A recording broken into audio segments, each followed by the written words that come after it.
Hello students, आप सभी का स्वागत है मैग्नेट ब्रेन्स हिंदी पर। मेरा नाम है अरुण और हम लोग बात कर रहे हैं कक्षा 11वीं के हिंदी माध्यम के विद्यार्थियों के लिए। आप सभी विद्यार्थियों को यह पता है कि आपका जो फेवरेट चैनल है जहां पर आप सभी कुछ पढ़ते हैं वो मैग्नेट ब्रेन्स और मैग्नेट ब्रेन्स हिंदी है। यहां पर आप सभी विद्यार्थियों को कक्षा 11वीं 12वीं 9वीं 10वीं 6ठी 7वीं का जो भी आपकी स्कूली शिक्षा का पाठ्यक्रम होता है वो पूरी तरह से मुफ्त पढ़ाया जाता है। इसके लिए आपको किसी भी व्यक्ति को कोई पैसे देने की आवश्यकता नहीं है और उसके बाद सबसे बढ़िया कंटेंट आपको पढ़ाया जाता है। वो इसलिए क्योंकि आपको एनसीईआरटी का एक एक प्रश्न तो अभी मैं ही हल करा रहा हूं। उसके बाद अपन बहुत सारी किताबें और भी करेंगे, लेकिन जो भी आप यहां पढ़ते हैं उसके लिए आपको किसी को भी कोई सब्सक्रिप्शन प्लान देने की आवश्यकता नहीं है, ना कुछ खरीदने की आवश्यकता है। बस घर पे बैठिए और अपनी पढ़ाई आराम से इत्मीनान से कीजिए। आज हम लोग क्रमचय और संचय में क्रमचय के बाद वाला जो पार्ट है संचय, उसके बारे में बात करने की कोशिश करेंगे। संचय देखते हैं क्या होता है, लेकिन सबसे पहले थोड़ा सा रिवाइज करेंगे। तो संचय पर जाने से पहले मैं आपको क्रमचय की कहानी फिर से बता देता हूं। मान लीजिए आपके पास 10 व्यक्ति हैं। 10 व्यक्तियों में से आपको 5 व्यक्तियों को एक रेखा में जमाना है। तो आप लिखते हैं उन 5 व्यक्तियों को जमाने के जो तरीके होंगे वो होंगे 10 P5, है ना। अपन देख चुके इसको, और इसको हम लोग परिभाषित भी ऐसे करते थे कि यदि NPR लिखा हुआ है तो NPR का मतलब n फैक्टोरियल बटा n माइनस r फैक्टोरियल। आप लोग इस बात की थोड़ी सी उम्मीद कीजिए कि फैक्टोरियल को हिंदी में क्रम गुणित बोला जाता है और बेहतर होगा अगर हम इसे फैक्टोरियल नाम से ही याद रखें।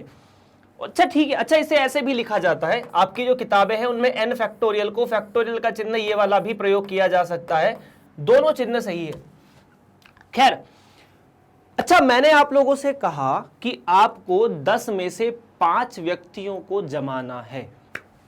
तो उन 10 में से 5 व्यक्तियों को जमाने के लिए आप पहले तो 5 व्यक्तियों का चयन करेंगे कि अगर 10 व्यक्ति मेरे पास खड़े हैं एक रेखा में, तो मुझे उनमें से किन्हीं भी 5 को एक दूसरी रेखा में जमाना है। तो जमाना तो बाद में, पहले 5 निकालना तो पड़ेगा कि भाई इन 10 में से आप 5 लोग आ जाओ। अगर आपका कोई दोस्त होगा तो आप उसे बुला लोगे, ये आपकी प्रेफरेंस है। लेकिन गणित में प्रेफरेंस नहीं होती, आपके लिए सब बराबर है और सब बराबर में से आप किन्हीं भी 5 व्यक्तियों को निकाल सकते हैं। तो सबसे पहले 10 व्यक्तियों में से 5 व्यक्तियों को जो निकालना है उसे कहा जाता है संचय। संचय का मतलब है अगर हमारे पास n भिन्न वस्तुएं हैं, उनमें से हमें r भिन्न वस्तुओं का या r वस्तुओं का चयन करना है। यहां पर हमें जमाना नहीं है, पहले क्या करना है, चयन करना है। तब हम संचय के बारे में बात करते हैं, और संचय भी क्रमचय जैसा एक महत्वपूर्ण उदाहरण है। जैसे मान लीजिए आपको 10 में से 5 व्यक्तियों को एक रेखा में जमाना है, ठीक है।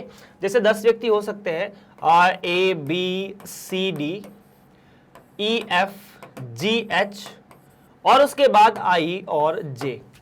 इन 10 व्यक्तियों में से अब 5 व्यक्ति, आपसे बोला जाए कि किन्हीं 5 व्यक्तियों को एक रेखा में जमाइए, तो आपने क्या लिया सर, आपने लिया EFGH और J। आपने 5 लोगों को सिलेक्ट कर लिया या इन 5 लोगों को जमा दिया। इन 5 लोगों को आप अलग अलग तरीकों से जमा सकते हैं, जिनके तरीके अपन देख चुके हैं पहले ही, इसमें हमें कोई दिक्कत नहीं है ना जी। ऐसा बहुत सारे इन 5 चीजों को हम अलग अलग तरीकों से जमा सकते हैं। तो अगर आपको इस पूरी प्रोसेस को समझना है तो पहले इन 10 में से आप 5 का चयन करेंगे, और ये 5 का चयन ही संचय कहलाएगा। तो सर पहले क्रमचय क्यों पढ़ाया, पहले संचय पढ़ाना चाहिए था, है ना। सवाल तो यही होना चाहिए दिमाग में कि पहले आपने संचय पढ़ाना चाहिए था, बाद में हम पहले 5 लोगों को निकालेंगे, बाद में जमाएंगे। इसमें मेरी कोई खता नहीं है जी, मतलब पहले हम क्रमचय ही पढ़ते हैं।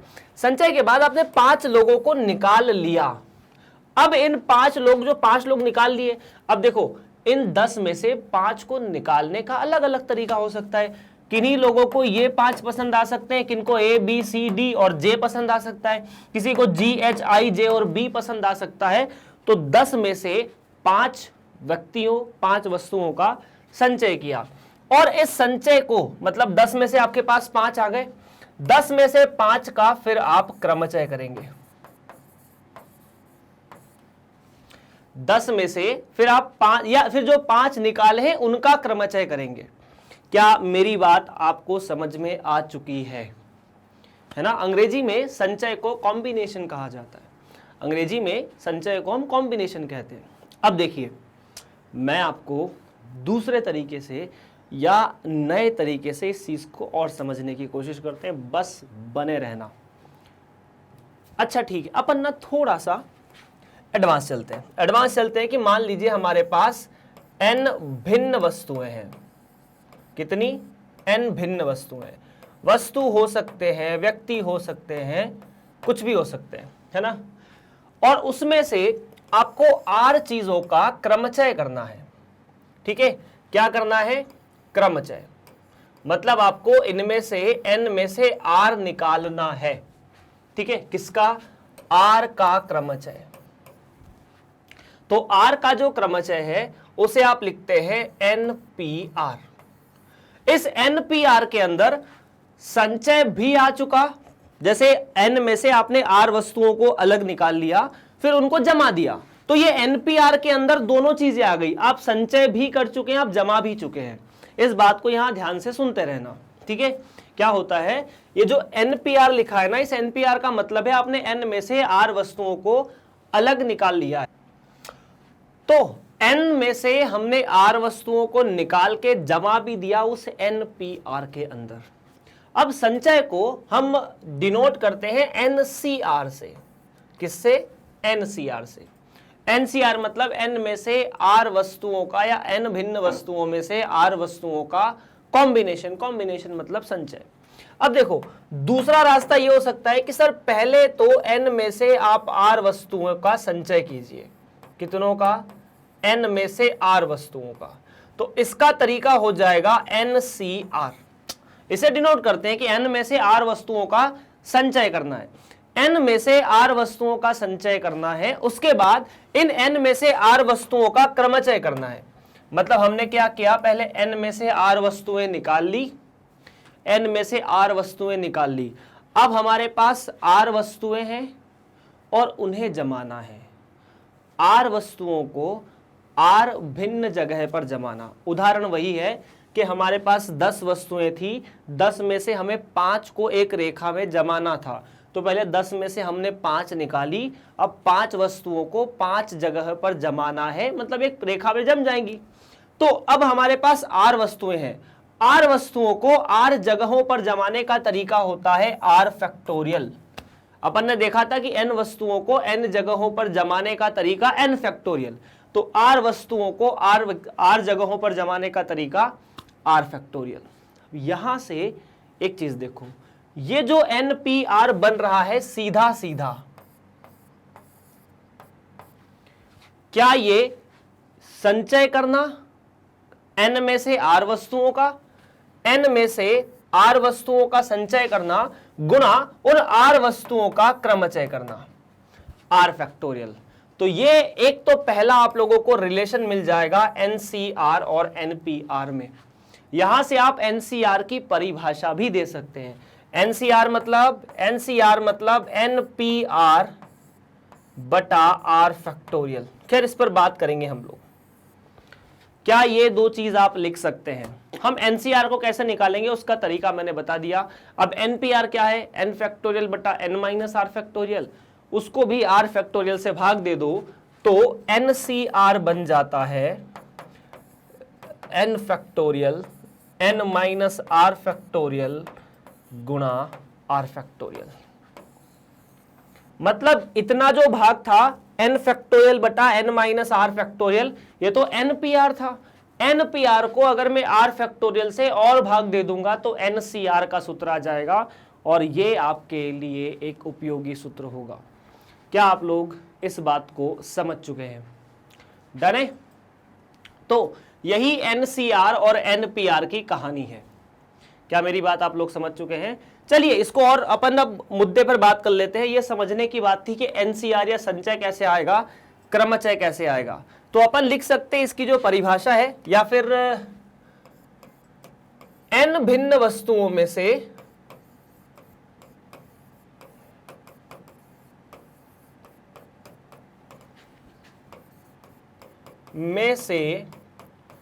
r वस्तुओं का, सर r वस्तुएं भिन्न होगी कि नहीं होगी? तो जब n वस्तुएं सभी के सभी अलग है तो r वस्तुएं भी तो अलग होगी। r वस्तुएं या r वस्तुओं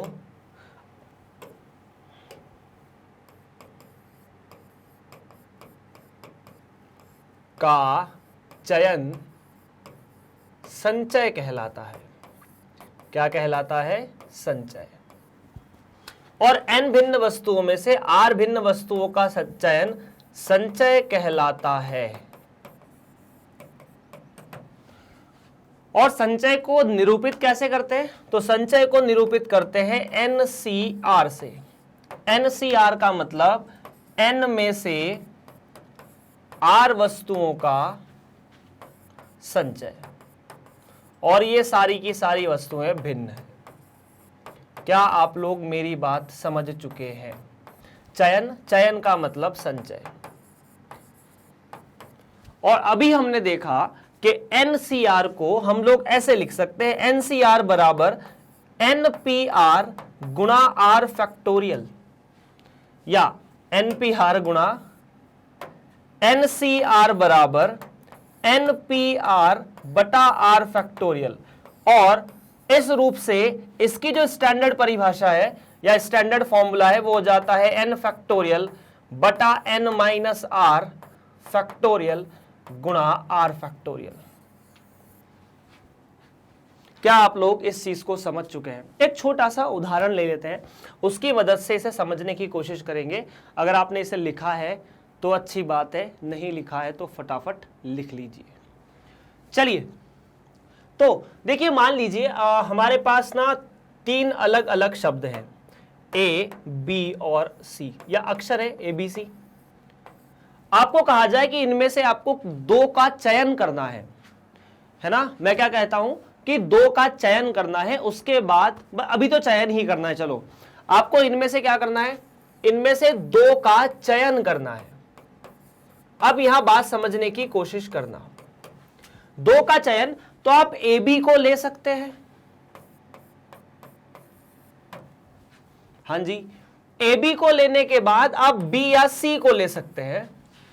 ये AB ले लिया अपन ने, BC ले लिया, या फिर AC ले सकते हैं। अगर मैं AB लूंगा तो सर BA भी तो ले सकते थे।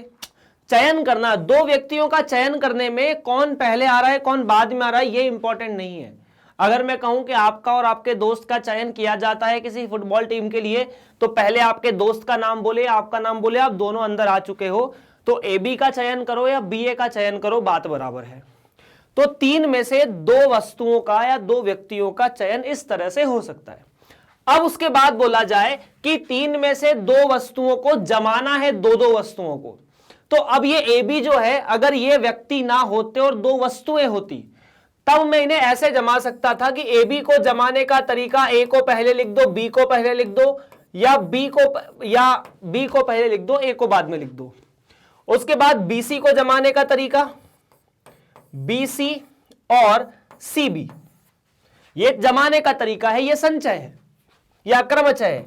AC को जमाने का तरीका A को पहले लिख दो, C को पहले लिख दो, C को पहले लिख दो, या एक AC या C है। तो यहां पर आप इस चीज के डिफरेंस को आसानी से समझ सकते हैं कि यहां से यहां तक तो आप संचय कर रहे हैं और उसके बाद आप क्रमचय कर रहे हैं। तो 3 में से 2 वस्तुओं का अगर डायरेक्ट क्रमचय करना है तो 6 तरीके, लेकिन 3 में से 2 वस्तुओं का चयन करना है तो एक तरीका ये, दूसरा तरीका ये, तीसरा तरीका ये। क्या आप मेरी बात समझ चुके हैं? ठीक है, अब इन्हें सूत्रों की मदद से देख लेते हैं कौन कैलकुलेशन करने जाएगा। तो n का मान यहां 3 है, r का मान 2 है ना? n का मान कितना है? 3 है, r का मान 2 है। तो अगर मैं 3C2 करता हूं, 3C2 मतलब 3 में से 2 वस्तुओं का चयन करना, तो यहां पर आप NCR का सूत्र लगाते हैं। NCR का मतलब आप n का फैक्टोरियल कीजिए, n माइनस आर का फैक्टोरियल कीजिए और r के फैक्टोरियल से भाग दे दीजिए। संचय का सूत्र तो देखिए 3 का फैक्टोरियल, 3 माइनस 2 का फैक्टोरियल और 2 का फैक्टोरियल। 3 फैक्टोरियल मतलब 3 फैक्टोरियल, 3 माइनस 2 फैक्टोरियल 1 फैक्टोरियल और 2 फैक्टोरियल 2 फैक्टोरियल। तो 3 फैक्टोरियल का मतलब तो होता है 3 गुणा 2 गुणा 1, 1 फैक्टोरियल का मतलब 1 ही होता है, साथ में 2 फैक्टोरियल का 2 गुणा 1, तो 2 गुणा 1 2 गुणा 1 से गया तो ये बचा 3। इसका मतलब ए बी, बी सी और सी ए 3 तरीके आ चुके हैं। अगर मैं क्रमचय की बात करता हूं तो क्रमचय अपन निकाल चुके हैं एनपीआर। एनपीआर मतलब 3 में से 2 वस्तुओं का चयन करना, तो 3p2, 3 फैक्टोरियल, 3 माइनस 2 फैक्टोरियल, तो 3 फैक्टोरियल तो ये और 3 माइनस 2 फैक्टोरियल 1 फैक्टोरियल। 3 फैक्टोरियल का मान 6 होता है, 1 फैक्टोरियल का मान 1 होता है, तो 6 बटा 1 6। तो देखिए 3 में से 2 वस्तुओं का क्रमचय करना मतलब 2 को जमाना। ठीक, तो संचय में आप ए बी लिखें या बी ए लिखें बात बराबर है, लेकिन क्रमचय में ए बी लिखें या बी ए लिखें दोनों बात अलग अलग है, और ये बात आप सूत्र की मदद से भी समझ सकते हो। तो जब मैं संचय की बात करूंगा तो मेरा जो उद्देश्य होगा वो साफ साफ होगा कि हमें n वस्तुओं में से r वस्तुओं का चयन करना है। क्या ये बात सही है? अच्छा, जैसे एक छोटा सा अपन उदाहरण ले लेते हैं। जैसे मान लीजिए 15 व्यक्ति की एक टीम है जो क्रिकेट खेलने के लिए किसी दूसरे देश में रवाना होती है। अब वहां पर आपको 11 लोगों की टीम बनानी है, तो 15 में से 11 लोगों को आपको चयन करना है ना। 15 में से क्या करना पड़ेगा? 11 लोगों की टीम का चयन करना पड़ेगा। तो हमने चयन कर लिया, तो यहां पर संचय की बात होगी। उसके बाद ये कि सर 11 लोग जो आ चुके हैं, अगर वो सभी एक जैसी बैटिंग करते हैं, है ना, कि मुझे ये मतलब सारे के सारे एक जैसे हैं, आप किसी को भी पहले बल्लेबाजी करने के लिए भेज दो, किसी को सबसे आखिरी बल्लेबाजी भरने के लिए भेजो, कोई टेंशन की बात नहीं है। मतलब जरूरी नहीं है कि इसे ही ओपन करवाना है, इसे आखिरी नंबर पे भेजना है। तो अब आप पूरी तरह से फ्री हो। आपको बोला जाए कि इन 11 लोगों को आप कितने तरीके से बैटिंग ऑर्डर में भेज सकते हो, तो 11 लोगों को बैटिंग ऑर्डर में भेजना क्रमचय होगा कि आप पहले ए को भेजे या पहले बी को भेजे या पहले सी को भेजे, इस तरह से उसको एक क्रम में जमाना क्रमचय होगा। तो दोनों चीजें अलग अलग हैं, दोनों को समझने के लिए भी हमें थोड़ा सा सवाल की तरफ बढ़ना होगा। चलिए, तो पहली जो प्रमेय नंबर 5 आपको दी गई है वो यही है कि NCR को मैं NPR बटा R फैक्टोरियल लिख सकता हूं। NCR को NPR बटा R फैक्टोरियल लिख सकता हूं, या फिर NPR को NCR गुणा R फैक्टोरियल लिख सकता हूं, और यह चीज आपको ज्यादा अच्छे से समझ में आएगी। NPR मतलब n में से R वस्तुओं का क्रमचय करना, मतलब उन्हें n में से R को सीधा सीधा जमाना। 2 स्टेप में होगा। पहला आप n में से R वस्तुओं का चयन करेंगे, फिर R वस्तुओं को R अलग अलग जगहों पर फिट करेंगे। R वस्तुओं को R जगहों पर फिट करने का तरीका R फैक्टोरियल होता है। क्या आप मेरी बात समझ चुके हैं? इस चैप्टर में बहुत परेशानी होगी कैलकुलेशंस वजह से भी, और दूसरा ये जो नई नई चीज़ें आपके सामने आ रही है उसकी वजह से भी। चिंता की कोई बात नहीं, अपन देखने की बहुत सी कोशिश करेंगे। अब यहाँ कुछ छोटी छोटी टिप्पणियाँ हैं जो बहुत उपयोगी है, इन पर ध्यान देना। टिप्पणी नंबर 1, सर NCR आपने कहा, अगर मैं NC0 कहता हूं, NC0 का मतलब है n में से एक भी वस्तु का चयन नहीं करना।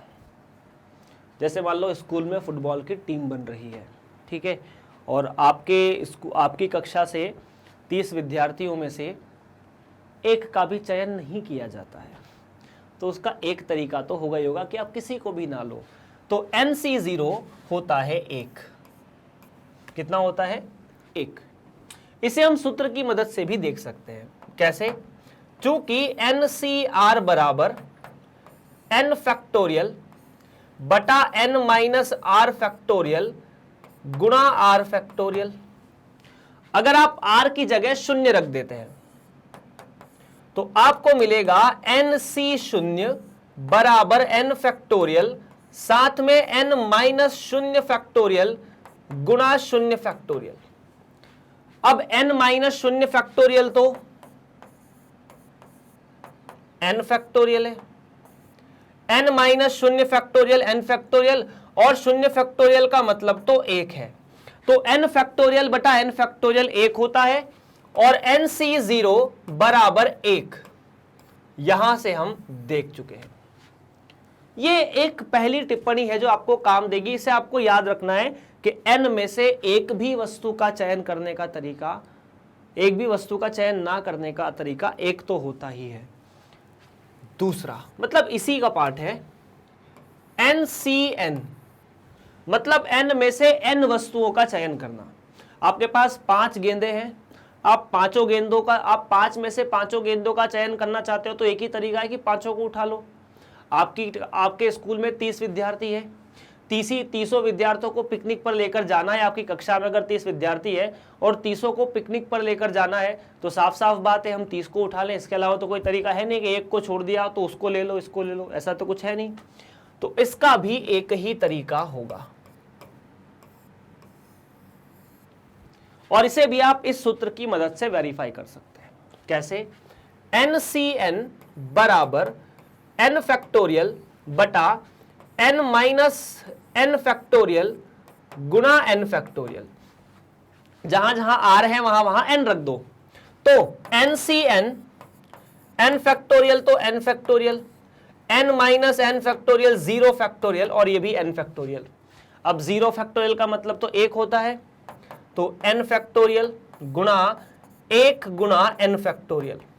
n फैक्टोरियल से n फैक्टोरियल गया, मतलब इससे ये चीज चली गई, तो बचा सिर्फ एक तरीका। यहां ये बात आप हमेशा याद रखना कि चाहे फैक्टोरियल क्रमचय में हो या संचय में हो, वो फैक्टोरियल ही होता है। क्या आप मेरी बात समझ चुके हैं? तो NCN और NC0 दोनों का मान एक ही होता है। ठीक है? क्या मैं इस चीज को एक शॉर्ट तरीके से लिख दूं? मतलब अगर आपने इसे देख लिया तो बहुत अच्छी बात है, नहीं देखा है, नहीं लिखा है तो एक बार नोट कर लीजिए फटाफट। चलिए, तो हमने पहली बात तो यहां पर नोट कर ली है, और नोट ये कर ली है कि NC0 या NCN इसका सिर्फ और सिर्फ एक तरीका होगा। दूसरा,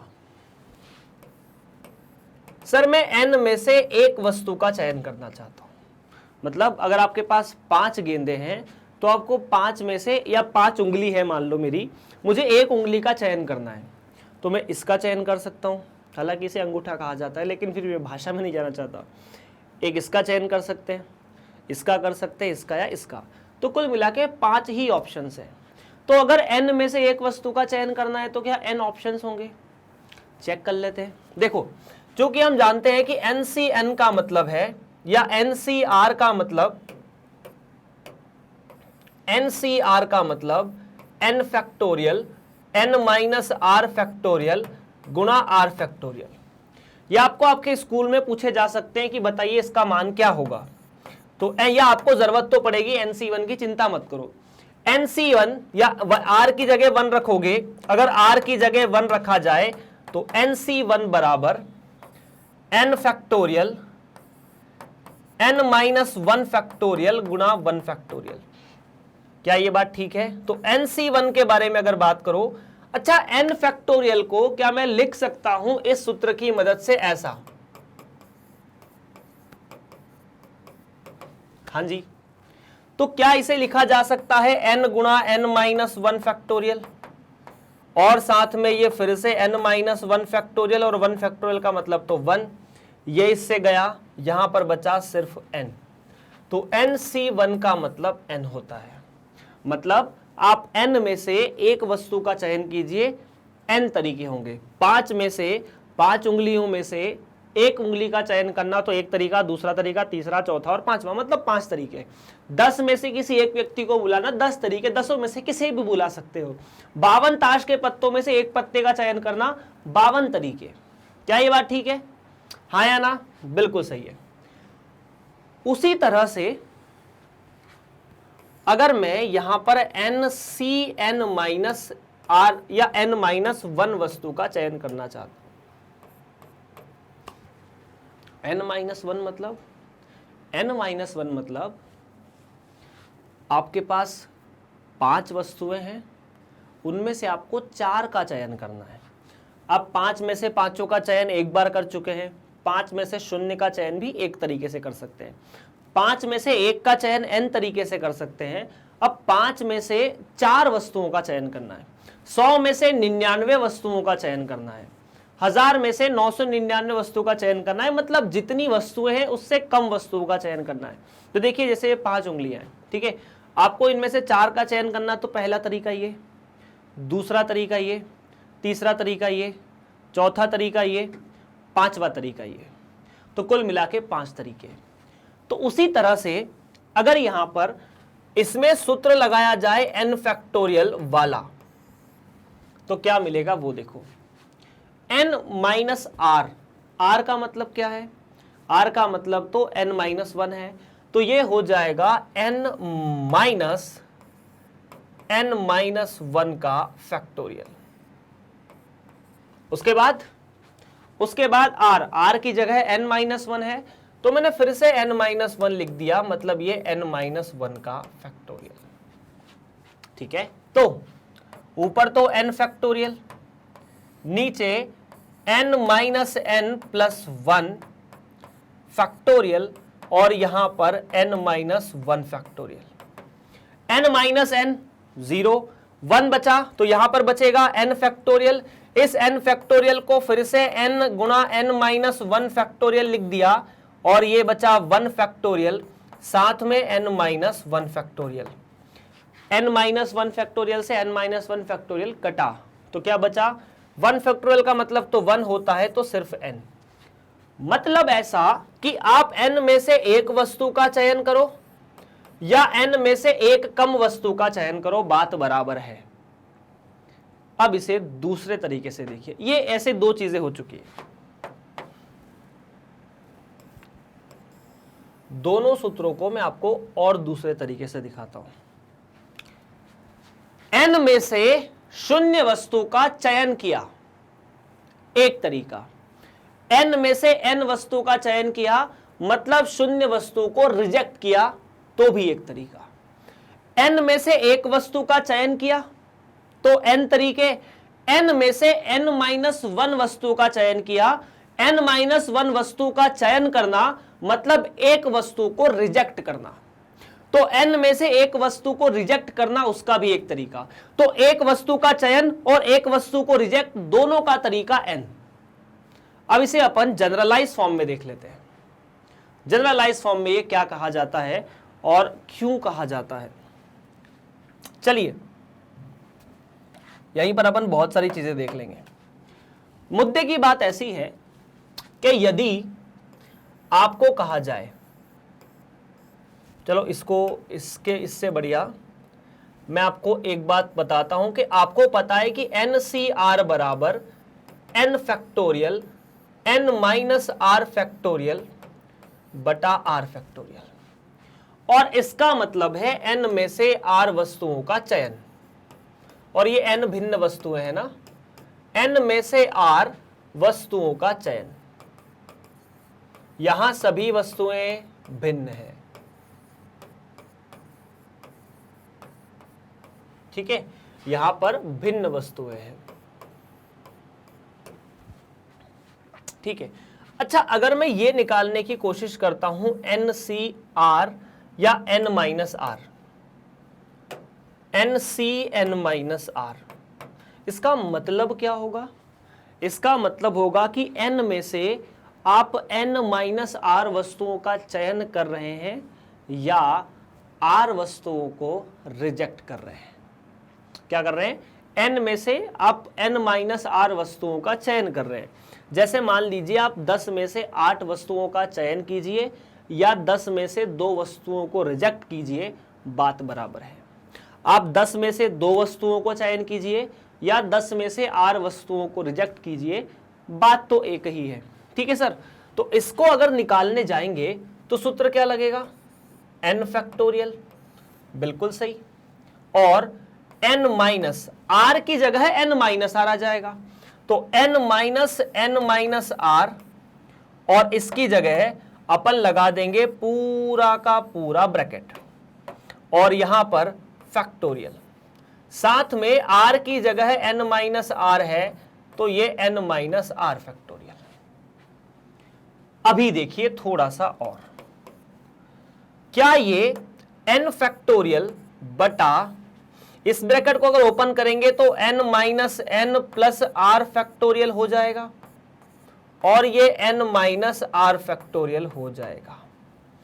n माइनस एन 0, तो यहां सिर्फ बचेगा r फैक्टोरियल, तो n फैक्टोरियल बटा r फैक्टोरियल गुणा n माइनस आर फैक्टोरियल, और ये n माइनस आर फैक्टोरियल को, मतलब बात तो सेम ही, इसको पहले गुणा करो या इसको पहले गुणा करो, तो ये तो इसी के बराबर आ गया। देखो n factorial n factorial r factorial r factorial n minus r, तो क्या ये चीज NCR के बराबर आई?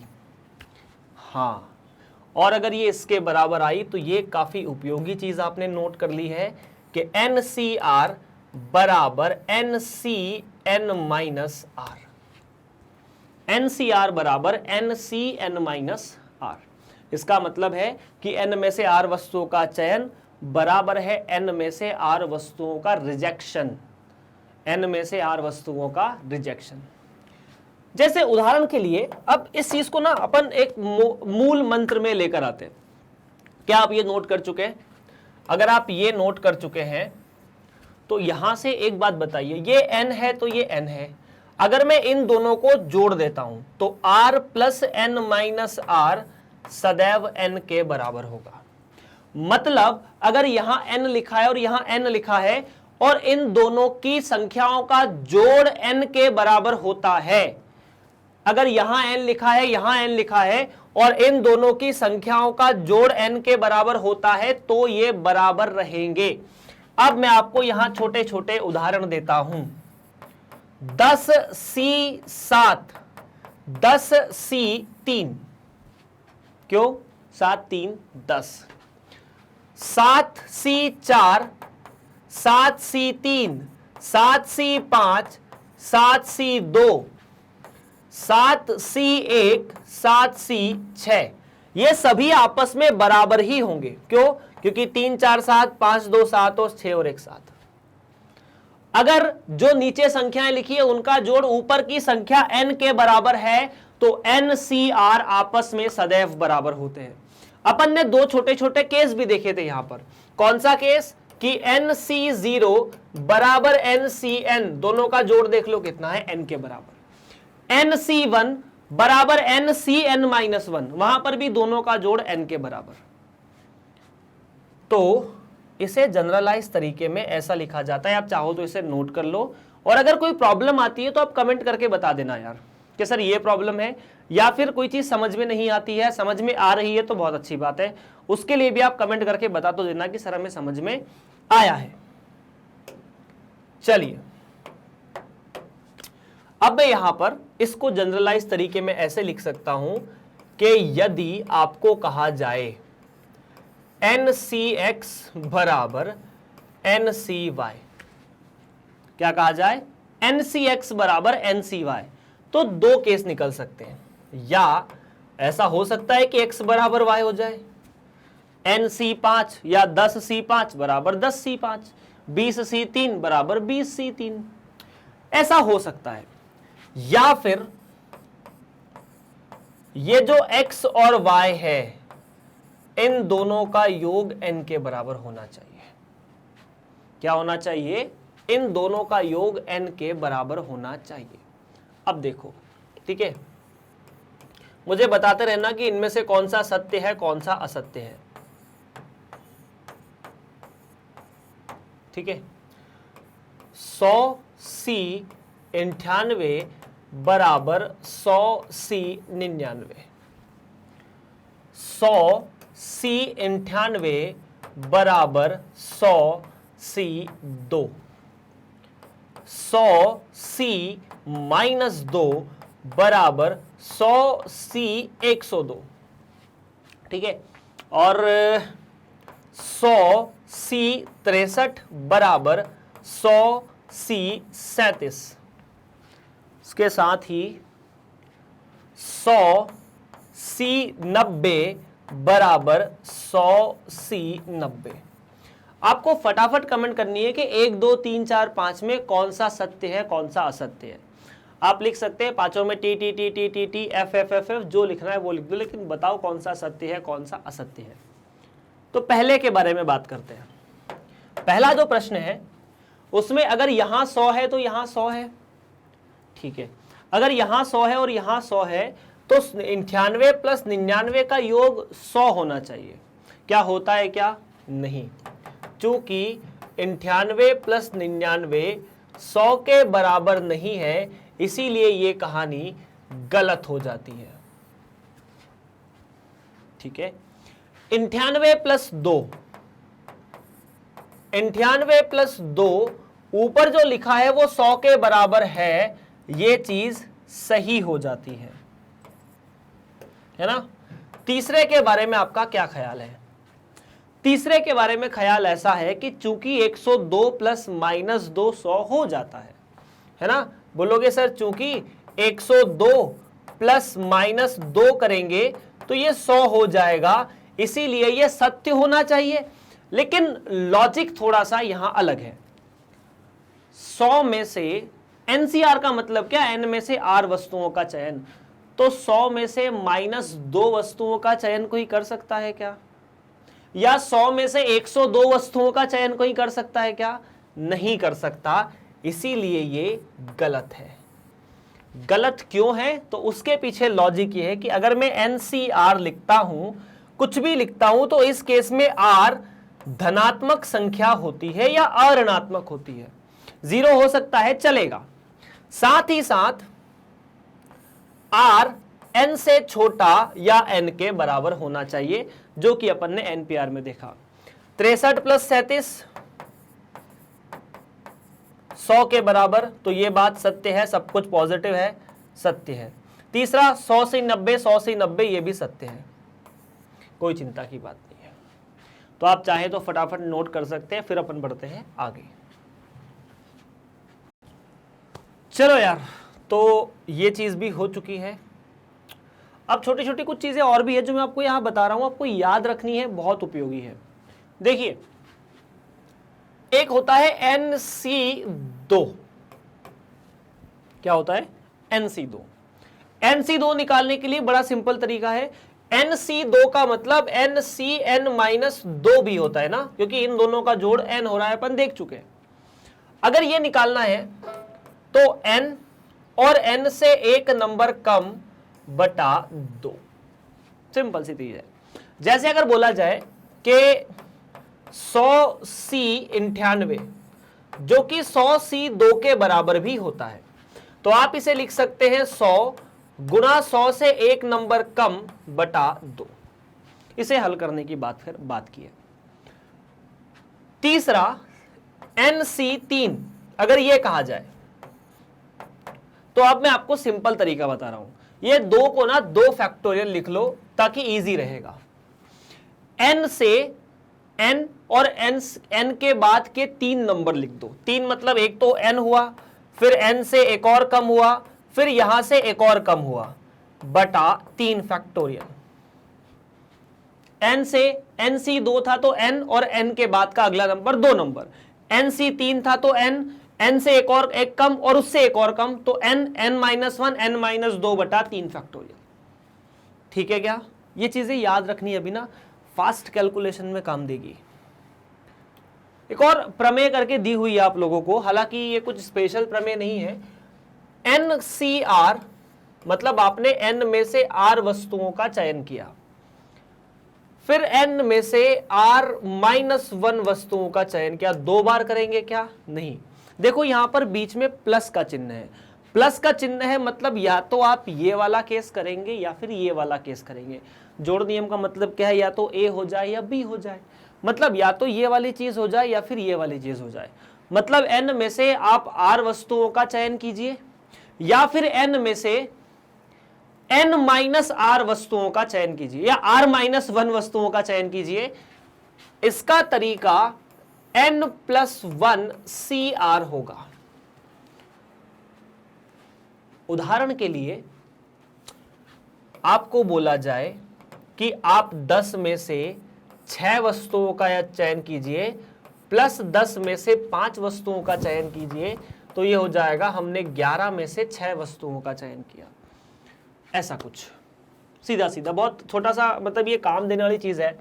आपसे कहा जाए कि 7 में से आप 1 वस्तु का चयन कीजिए या 7 में से 0 वस्तु का चयन कीजिए, इसका मतलब आपने 8 में से 1 वस्तु का चयन किया है।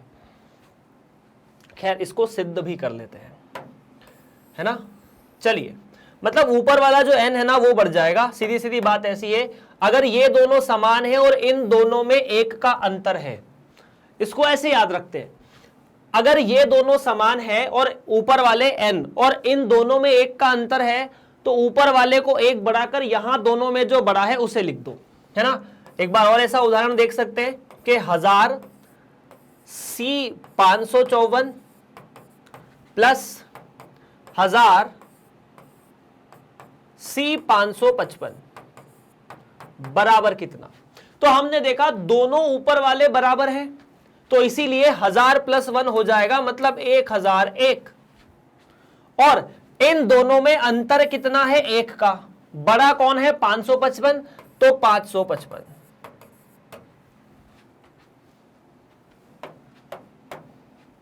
ऐसा कुछ, ठीक सर जी, याद रहेगा। अब इसे सिद्ध करने की जो तैयारी है वो ऐसी है कि आपको ये दोनों चीजें जो है वो लिखनी पड़ेगी, इनका सूत्र जो है वो लिखना पड़ेगा। तो 1 बाय 1, पहली बात NCR, तो n factorial n minus r factorial बटा r factorial plus NCR minus 1, तो n factorial n minus r minus 1 factorial बटा r माइनस 1 फैक्टोरियल। ऐसा कुछ, इसे अपन सिद्ध थोड़ा सरल करने की कोशिश करेंगे। देखिए आप ना ये जो n फैक्टोरियल इसे तो बाहर ला सकते हैं, दोनों जगह से कॉमन है, तो दोनों जगह से मैंने n फैक्टोरियल को तो बाहर निकाल लिया। 1 बटा यहां पर बचता है n माइनस r और r फैक्टोरियल, तो ये तो लिखा अपन ने n माइनस r फैक्टोरियल को तो रहने दिया। ये जो r फैक्टोरियल है इसे r गुणा r माइनस 1 फैक्टोरियल लिख दिया, तो इसे लिख दिया r गुणा r माइनस 1 फैक्टोरियल प्लस 1 बटा n प्लस 1 माइनस r, क्योंकि ये माइनस माइनस प्लस हो जाएगा, तो ये हो जाएगा n plus 1 minus r factorial और n माइनस या r माइनस 1 फैक्टोरियल। अब देखिए यहां पर r माइनस 1 फैक्टोरियल, यहां पर r माइनस 1 फैक्टोरियल, दोनों को अपन ने हटा दिया, ठीक है, मतलब कॉमन ले लिया। हटाया क्या है, तो अगर दोनों को कॉमन लिया तो n फैक्टोरियल, तो यहां पर n माइनस r फैक्टोरियल, बहुत अच्छी बात है। अब बचा क्या, कुछ ऐसी चीजें बची है, 1 बटा n माइनस r फैक्टोरियल गुणा r, और यहां पर बचा है 1 बटा n plus 1 minus r factorial. इस वाले सूत्र में इसे तो नहीं छेड़ेंगे अपन, सिर्फ इसे छेड़ने की कोशिश करेंगे। n factorial n minus r factorial, अभी देखना मैंने इसे कुछ नहीं कहा, मैंने कहा आप रहने दो सर जी, मैं देखता हूं। अच्छा हमने n माइनस r फैक्टोरियल तो बाहर निकाल लिया है, नहीं निकाला है हमने n माइनस r फैक्टोरियल, नहीं r फैक्टोरियल बाहर निकाला था, या हमने यहां से r माइनस 1 फैक्टोरियल बाहर निकाला था ना, तो यहां पर r माइनस 1 आएगा। हाँ जी, तो हमने दोनों जगह से, यहां से और यहां से r माइनस 1 फैक्टोरियल बाहर निकाला था। अब देखिए ये तो n माइनस आर है, तो n माइनस आर है, साथ में r का गुणा है, प्लस क्या मैं यहां पर वही सूत्र लगाने की कोशिश करूं, n गुणा n माइनस वन फैक्टोरियल बराबर n फैक्टोरियल, मतलब इसको एक से घटा सकते हैं, मतलब n plus one minus r गुणा n माइनस आर फैक्टोरियल, इसे लिख सकते हैं। इसमें एक कम करोगे तो ये एक उड़ जाएगा, यहां से n माइनस आर को भी बाहर निकाल सकते हो। यहां से आप चाहें तो n माइनस आर का जो फैक्टोरियल है दोनों जगह से उसे बाहर निकाल सकते हैं, और ये चीज बन जाती है n factorial n minus r factorial गुणा r माइनस वन फैक्टोरियल, और क्या बचता है यहां पर 1/n और 1/r plus one minus r, तो 1/r plus 1/r plus one minus r। अब इसे जब सरल करोगे तो आपको क्या मिलेगा वो देखो, जब इसे सरल करेंगे तो ऊपर मिलेगा n फैक्टोरियल, यहां पर n माइनस आर फैक्टोरियल गुणा r माइनस वन फैक्टोरियल, साथ में लघुत्तम लेंगे ना तो ऊपर बचेगा सिर्फ n प्लस वन और r गुणा n plus one minus r। थोड़ा सा कॉम्प्लिकेटेड आपको जरूर दिख रहा होगा। n फैक्टोरियल को n प्लस वन से गुणा करेंगे, n फैक्टोरियल को उससे अगली संख्या से गुणा करेंगे, तो ये हो जाएगा n प्लस वन का फैक्टोरियल। n माइनस आर को n plus one minus r से गुणा करेंगे तो n plus one minus r का फैक्टोरियल, और r को r माइनस वन फैक्टोरियल से गुणा करेंगे तो r फैक्टोरियल। और ये क्या है, जहां जहां n लिखा होता है वहां वहां n minus n plus one लिखा है, तो हमने भी जहां n लिखा था वहां n प्लस वन लिख दिया, यही सिद्ध है। कैलकुलेटिव है, हो सकता है आपकी बोर्ड परीक्षा में ना आए, लेकिन इसे समझने, जानने और हल करने के लिए थोड़ा सा हमें इसको देखना जरूरी था, है ना। अभी तक आपने जो भी किया वो सब आपके ऊपर ऊपर की कहानी थी, मतलब आपका दिमाग थोड़ा सा यहां पर आपको परेशान करेगा। पर अब हम बढ़ते हैं सवालों की तरफ। अगर ये बात समझ में नहीं आई तो आप कमेंट कर सकते हो, और अगर आई तो अच्छी बात है, नहीं आई तो चिंता की कोई बात नहीं है, क्योंकि सवाल ऐसे मिलने वाले हैं। ठीक है, यदि उदाहरण नंबर 17, यदि NC9 बराबर NC8 हो तो NC17 का मान ज्ञात कीजिए। n का मान नहीं पता तो NC17 का मान कैसे निकालेंगे। अब NC9 बराबर NC8 है, तो हमने ना दो चीजें पढ़ी थी, है ना। चूंकि यदि NC, है ना, आपको पता है कि यदि, ध्यान से सुनना, यदि NCX बराबर NCY होता है तो इसका दो मतलब होता है। मतलब क्या होता है, या तो x बराबर y है या फिर x प्लस वाई बराबर n है। इसीलिए आपको बोला जा रहा है कि यदि NC9 बराबर NC8 है तो क्या 9 बराबर 8 है? नहीं है। तो 9 प्लस 8 का मान n होना चाहिए। यही हो सकता है कि या तो ये दोनों बराबर हो या इन दोनों का योग n के बराबर हो। तो 9 प्लस 8 बराबर n, मतलब n का मान 17। आपसे पूछा है NC17। अब चूंकि n का मान 17 है तो वो 17C17 के बराबर है, और हम ये जानते हैं कि 17C17 1 के बराबर है। क्यों? क्योंकि NCN सदैव 1 के बराबर होता है। फिनिश। कहीं कोई कैलकुलेशन करने की, क्रम गुणित निकालने की, फैक्टोरियल निकालने की आवश्यकता नहीं पड़ी है। चलिए, उम्मीद यार ये प्रश्न तो आपको क्लियर है, समझ में आ चुका होगा। आगे बढ़ते हैं। हाँ, अब थोड़े सिस्टम वाले सवाल आए हैं। 2 पुरुषों और 3 महिलाओं के एक समूह से 3 व्यक्तियों की एक समिति बनानी है। यह कितने प्रकार से किया जा सकता है? पहली बात तो इनमें से कितनी समितियां ऐसी है जिनमें एक पुरुष तथा 2 महिलाएं हैं? प्रश्न में आपको 2 प्रश्न है कि पहले आपको 3 पुरुष और 2 महिलाएं हैं, उनमें से आपको 3 व्यक्तियों की समिति बनानी है। समिति में चाहे आप सारे पुरुष ले लो, चाहे महिलाएं ले लो, चिंता की कोई बात नहीं है। पहला पार्ट तो ये। दूसरा पार्ट ये कि वो जो समिति बनी है उस समिति में से एक पुरुष और 2 महिलाएं कितनी समितियों में है। तो मैं पहले प्रश्न का जवाब देता हूं। पहले भाग का जवाब ऐसा दे दे कि 3 या 2 जो है वो मेन है और 3 विमेन है ना सर। इनको ऐसे बोल देते हैं कि 2 मेन है M1 M2 और 2 महिलाएं हैं W1 या 3 महिलाएं W2 और W3। आपको सबसे पहले 3 व्यक्तियों की समिति इनमें से बनानी है। पहले भाग में यह नहीं बोला है कि इसमें से इसको लेना है या उसको लेना है, ऐसा नहीं बोला। तो मैंने कहा पहले भाग का तरीका कि कुल समितियां मतलब जब आपके सामने कोई भी रेस्ट्रिक्शंस नहीं है, रेस्ट्रिक्शन नहीं है मतलब कोई व्यक्ति आए कोई ना आए दिक्कत की बात नहीं है, तो आपको 5 में से 3 व्यक्तियों का चयन करना है। समिति बनाने का मतलब क्या है? 5 में से 3 का चयन करना। अब समिति बन गई, मीटिंग होगी, कौन किस टेबल पे बैठेगा, कहां बैठेगा, वो क्रमचय की बात है। हमें समिति बनानी है तो 3 नाम इनमें से निकालने हैं। 5 में से 3 या 5 में से 3 व्यक्तियों को निकालना, चाहे वो तीनों महिलाएं हो, 2 पुरुष हो, 1 महिला हो।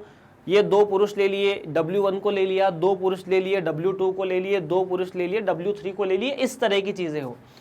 या फिर मतलब जो आपकी मर्जी हो, 1 पुरुष ले लिया W1 W2, दूसरा पुरुष ले लिया W1 W2, कुछ भी हो सकता है। तो कितनी समिति होगी? 5C3। अब चूंकि आपको पता है कि 5C3 का मान कैसे निकालेंगे, तो एक तो सूत्र की मदद से निकाल लो। कैसे?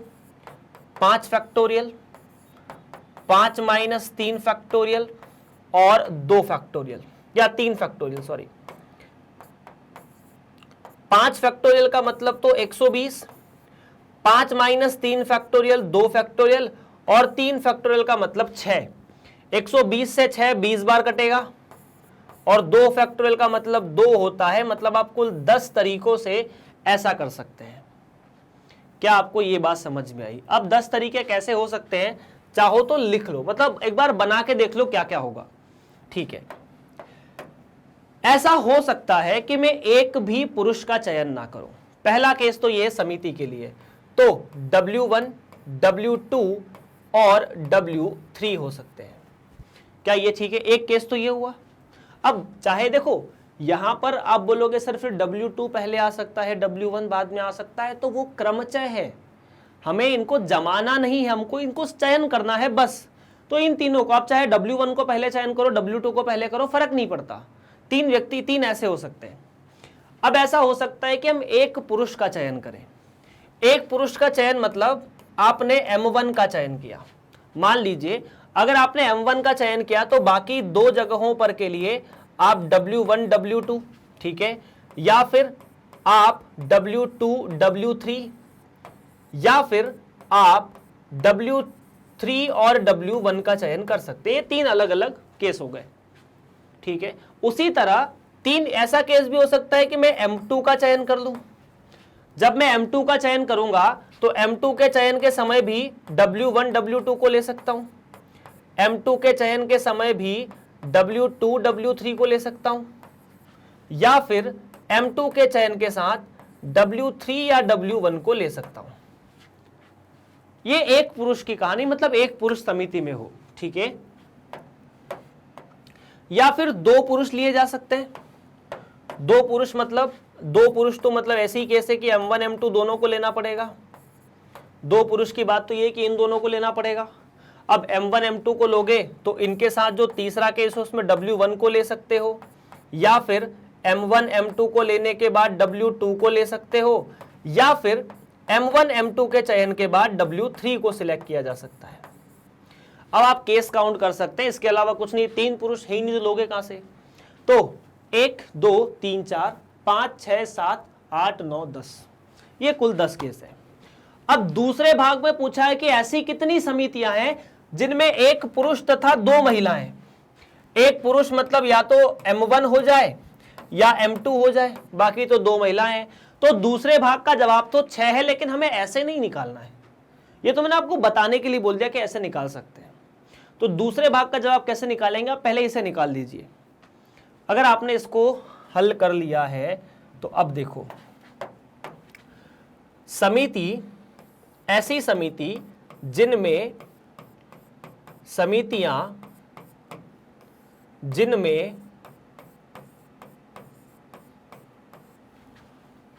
एक पुरुष तथा 2 महिलाएं हैं।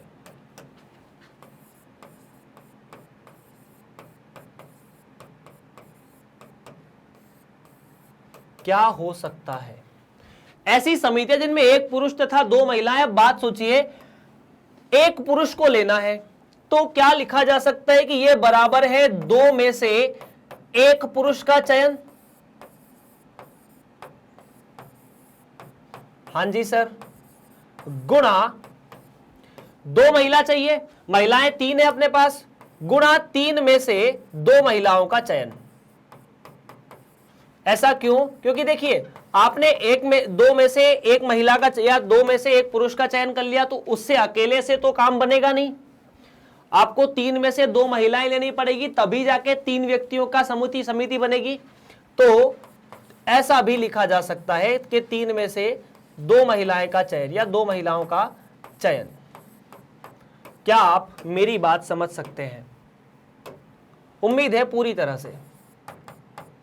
अब देखिए, 2 में से एक पुरुष का चयन, तो 2 में से एक पुरुष का चयन 2C1, ठीक, गुणा 3 में से 2 महिलाओं का चयन तो 3C2। अब आप छोटी छोटी ट्रिक्स याद कर लीजिए जो मैंने आपको बताई थी।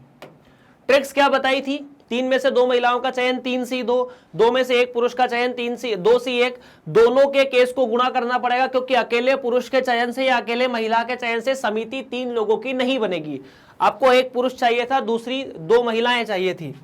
तो हमने बोला था कि NC1 बराबर n होता है और NCn-1 बराबर भी n होता है।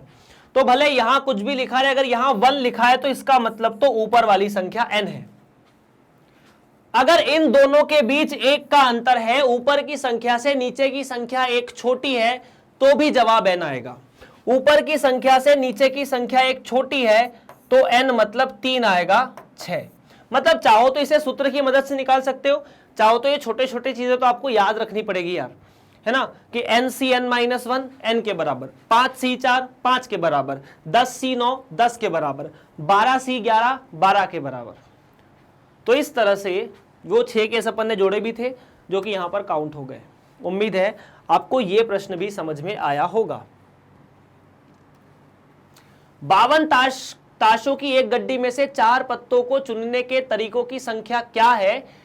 इन तरीकों में से कितनों में 4 पत्ते एक ही प्रकार के हैं, 4 पत्ते भिन्न प्रकार के हैं, तस्वीरें हैं, 2 पत्ते लाल रंग के और 2 काले रंग के हैं, सभी पत्ते एक ही रंग के हैं। मतलब आपसे अलग अलग तरह के सवाल पूछे हैं।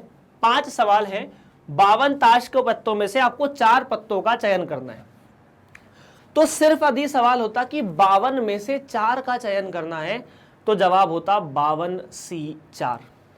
लेकिन यहां कुछ और समस्या दी है। आपको पहले मैं ताश के पत्तों के बारे में थोड़ी सी जानकारी देना चाहूंगा।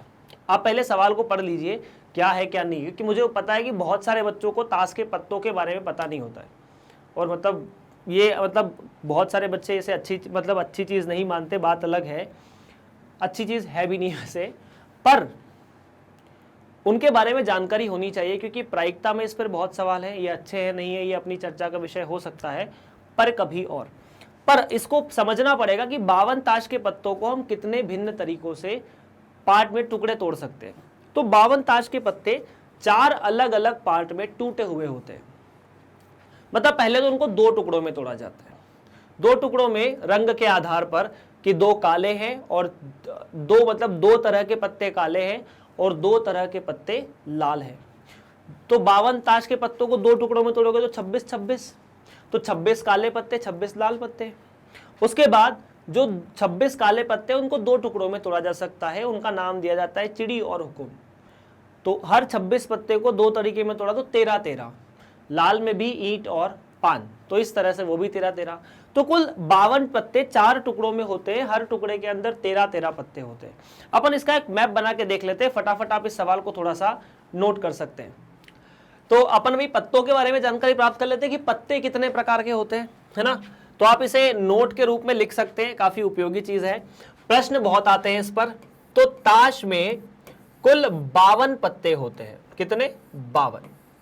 बहुत सारे बच्चों को पता है, बहुत सारे बच्चों को पता नहीं होता है, इसलिए मैं फिर से बता देता हूं।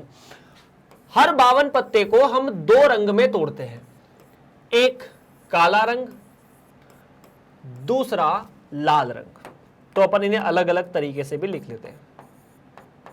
लाल रंग के पत्ते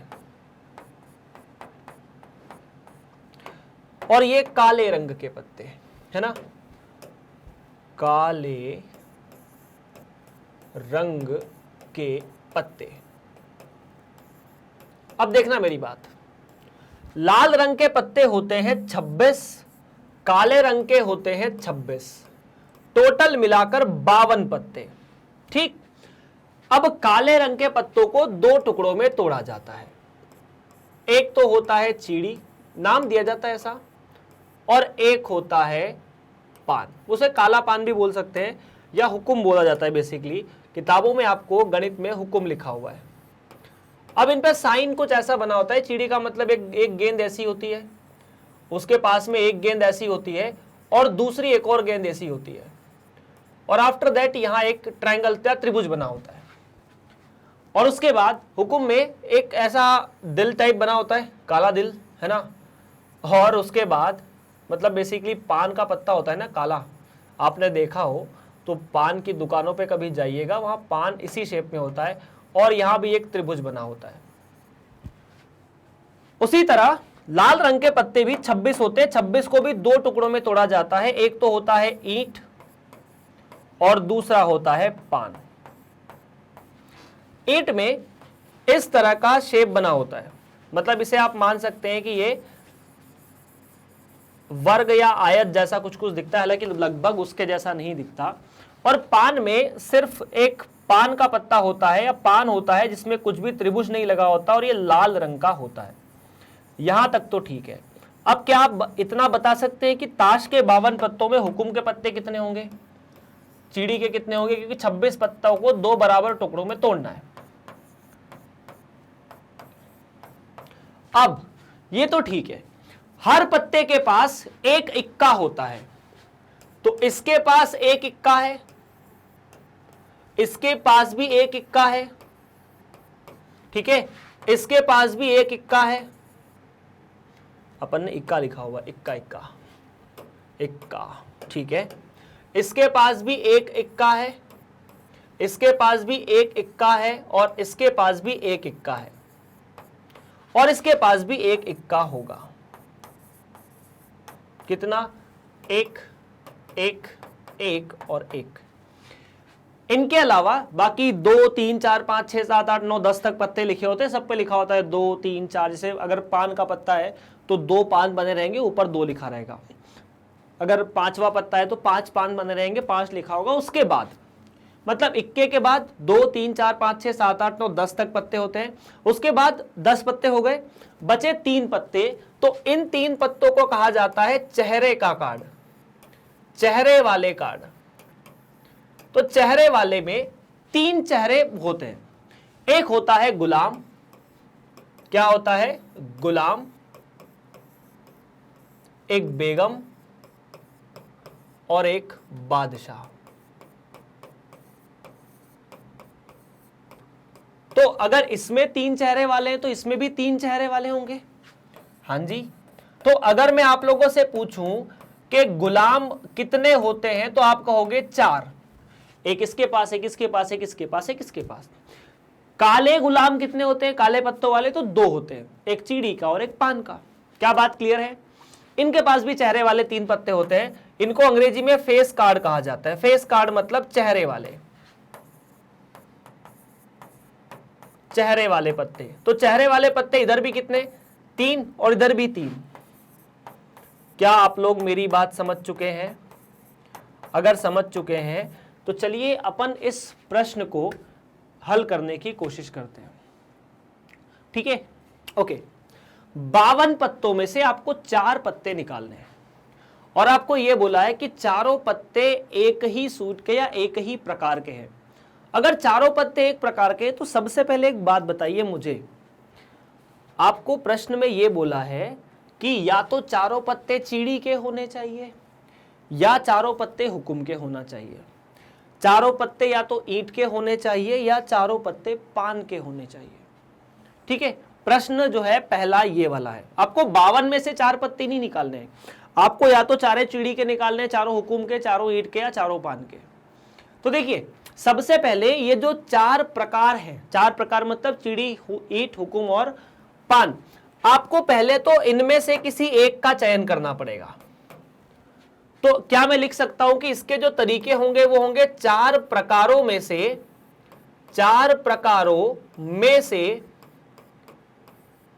एक प्रकार का चयन। पहले तो चारों प्रकारों में से एक प्रकार का चयन करना पड़ेगा, है ना। मान लीजिए आपने इन चारों प्रकारों में से हुकुम का चयन कर लिया, आपने ईंट का चयन कर लिया, पान का कर सकते हो, चीड़ी का कर सकते हो। उसके बाद आपने जिस प्रकार का चयन किया है उसमें से 13 पत्तों का, 13 में से उसके जो 13 पत्ते होंगे उनमें से आपको 4 पत्ते निकालने हैं।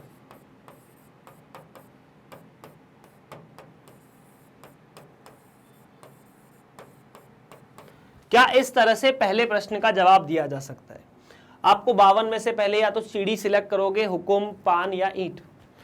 मतलब चारों में से एक प्रकार के पास जाओगे, ये एक प्रकार है, एक ये। उसके बाद अगर ये सिलेक्ट किया तो इसमें से अपन को 13 में से 4 पत्ते निकाले, क्योंकि इसके पास 13 पत्ते हैं, हमको 4 ही पत्ते निकालने प्रश्न में बोला है, सारे प्रश्नों में।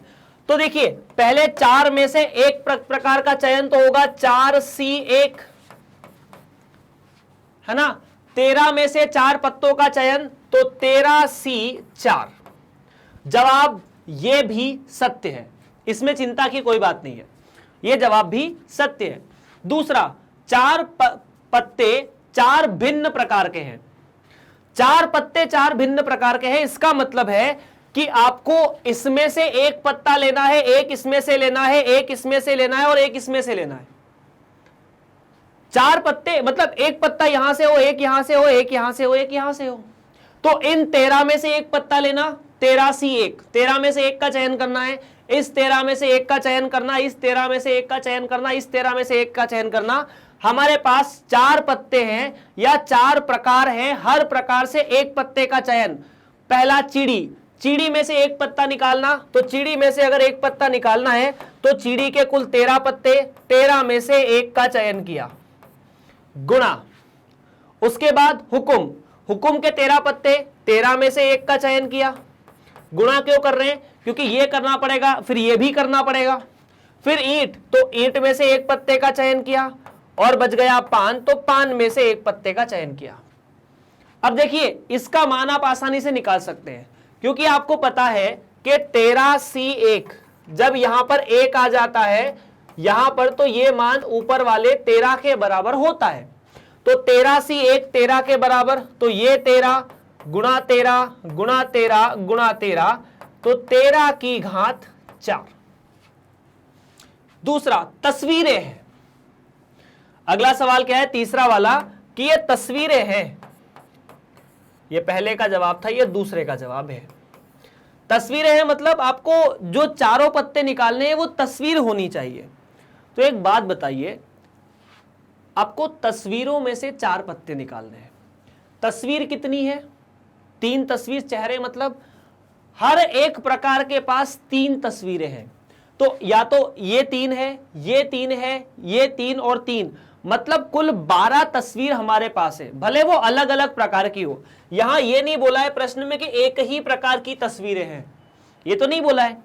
तो आपके पास कुल 12 तस्वीरें हैं, क्योंकि 4 प्रकार हैं, हर प्रकार के पास 3-3 तस्वीरें हैं, तो इस तरह से कुल 12 तस्वीरें हैं। तो क्या लिख सकते हैं कि 12 तस्वीरों में से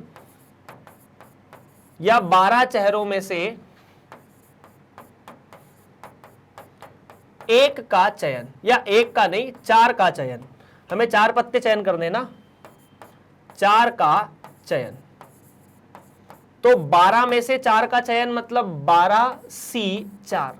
चाहो तो हल करो, इतना छोड़ दो, नंबर मिलेंगे। 2 पत्ते लाल रंग के और 2 पत्ते काले रंग के। तो भाई साहब चौथा सवाल तो बड़ा सिंपल है, लाल रंग के 2 पत्ते चाहिए, लाल रंग के कुल पत्ते कितने 26, तो 26 में से आपने 2 पत्ते निकाल लिए, ठीक है। उसके बाद काले रंग के भी 2 निकालने पड़ेंगे, तो उसके बाद आपने काले रंग के 2 पत्ते निकाल लिए। अब 26C2 निकालना बड़ा आसान है। मैंने कहा था कि अगर C2 होता है तो आप इस संख्या को और इससे एक संख्या कम लिखकर 2 से भाग दे दो।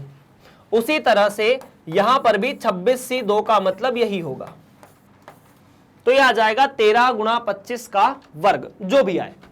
सभी पत्ते एक ही रंग के हैं। 5वां सवाल थोड़ा क्रिएटिव हो चुका है। क्रिएटिव ऐसा हो सकता है कि आपको सभी पत्ते एक ही रंग के लेने हैं, तो क्या चारों पत्ते या तो लाल हो या काले हो? क्या इतना बहुत बोला सकता है कि चारों